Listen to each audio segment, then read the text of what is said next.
Imagine someone powerful telling you they could simply, well, just take away your citizenship. Just like that.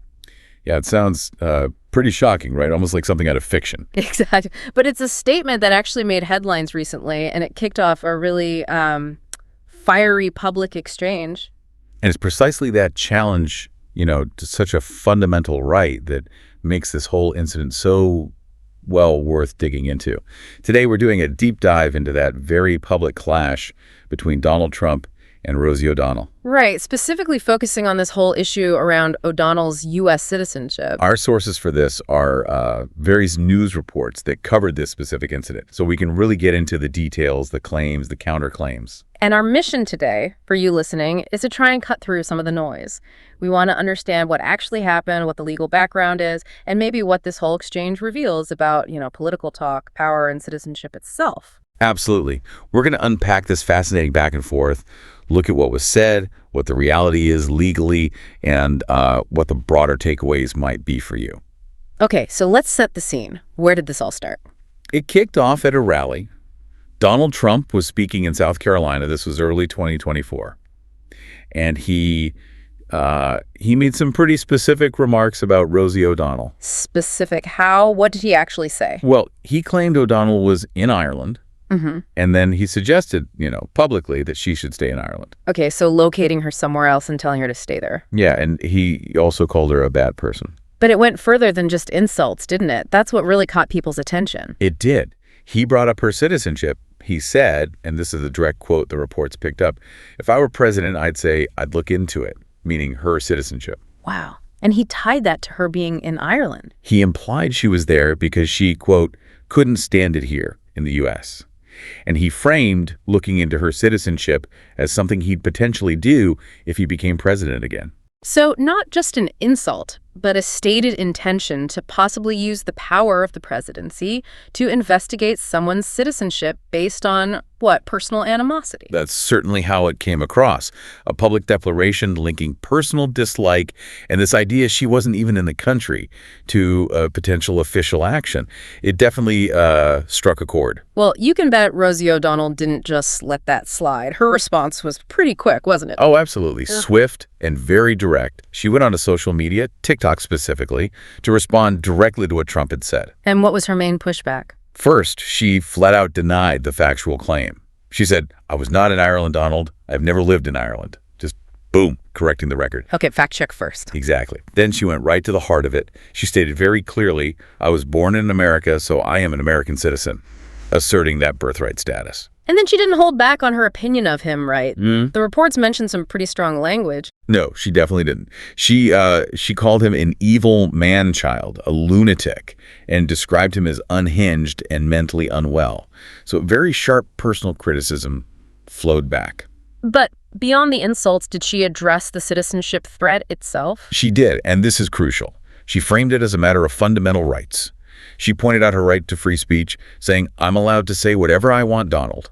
Right, pushing back on the idea that criticism could lead to this kind of threat. Precisely. And she expressed real alarm about the idea that a president could even think they could revoke citizenship like that.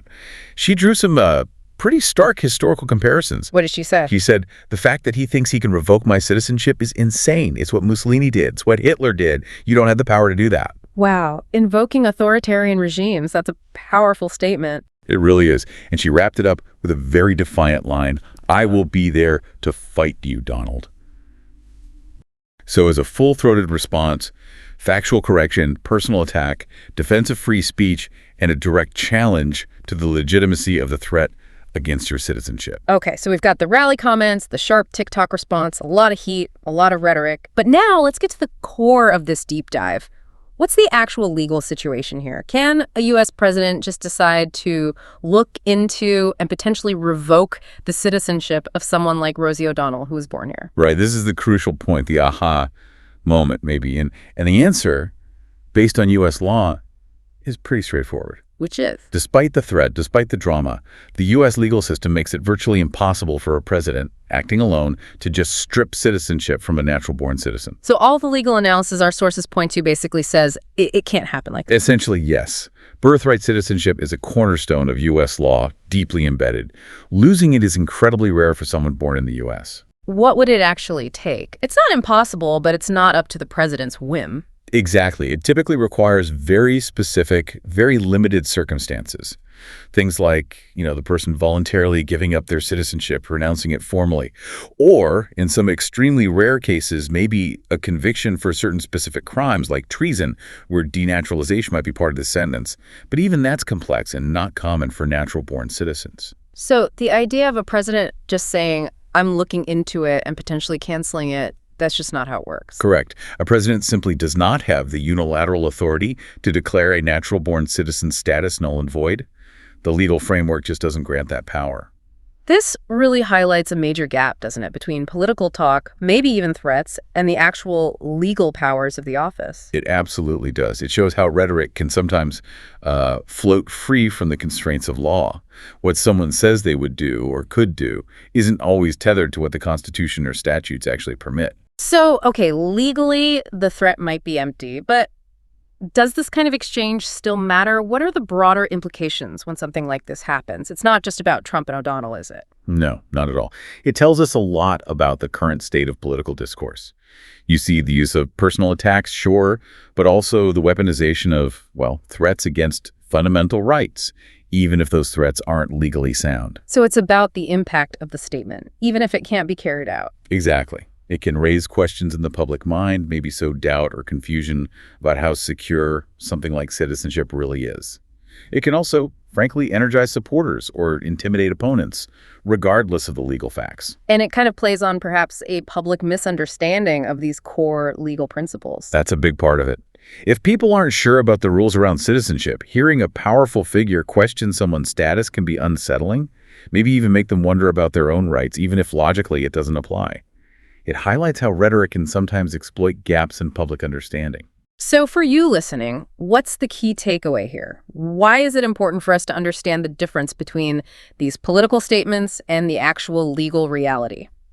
Well, it's crucial for recognizing how political language is used. It helps you evaluate claims critically. When you hear something like this, understanding the legal boundaries empowers you. Yeah. You can see it not just as a personal feud, but as potentially a rhetorical strategy. It's about being an informed citizen, really. Knowing your rights, knowing the limits of power, and not being swayed by rhetoric that might sound powerful but lacks legal substance. Precisely.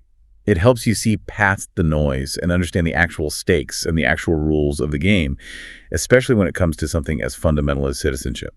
So wrapping this up, our deep dive took us from this really traumatic public threat at a rally Through the equally fiery social media response. to a much clearer understanding of the legal guardrails that exist around birthright citizenship in the U.S.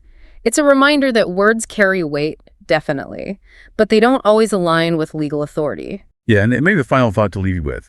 As we think about these kinds of public arguments, perhaps the real deep dive isn't just about what specific words were used, but about reflecting on what we as citizens assume about the foundations of our own rights. And maybe how easily powerful language can sometimes test those assumptions, even if the foundations themselves remain solid.